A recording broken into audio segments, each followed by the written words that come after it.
سے پہلا اس آیت مبارکہ میں اللہ نے فرمایا شہر رمضان الذی انزل فیہ القرآن، یہ وہ ماہ مبارک ہے جس میں اللہ نے قرآن نازل فرمایا۔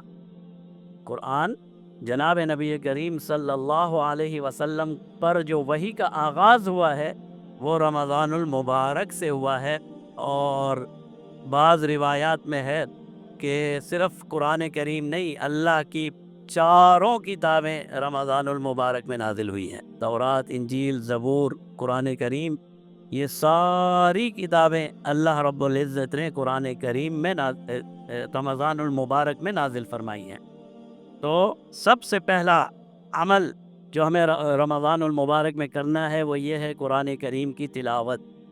خود جناب نبی کریم صلی اللہ علیہ وسلم کا معمول یہ تھا کہ آپ تلاوت قرآن کریم کی مقدار کو بڑھا دیا کرتے تھے۔ بعض روایات میں ہے جبرائیل امین تشریف لایا کرتے تھے اور جناب نبی کریم صلی اللہ علیہ وسلم سے قرآن کریم کا دور کیا کرتے تھے۔ جتنا قرآن نازل ہو چکا تھا وہ سارا قرآن رمضان المبارک میں جناب نبی کریم صلی اللہ علیہ وسلم اور جبرائیل امین اس کا دور کر لیا کرتے تھے۔ جس طرح ہم حافظ آپ نے دیکھا ہوگا ایک دوسرے کو سناتے ہیں، ایک دوسرے کو منزل سناتے ہیں، تو قرآن کریم ایک اس کا خصوصی تعلق ہے رمضان المبارک سے۔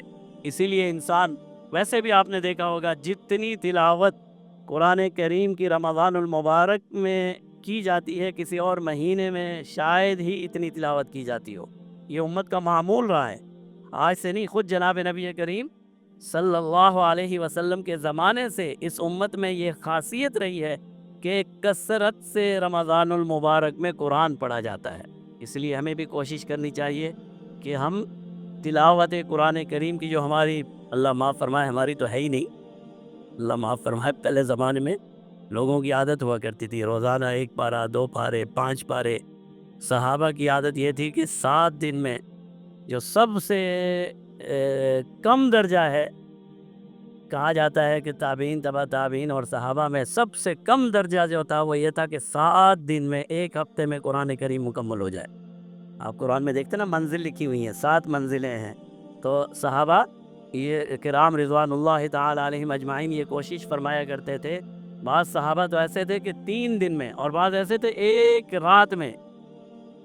بعض کے بارے میں کہا جاتا ہے دن میں 1 قرآن اور رات کو 1 قرآن مکمل کر لیا کرتے تھے۔ تو بہرحال ہمیں قرآن کریم کی کثرت سے تلاوت کرنی ہے۔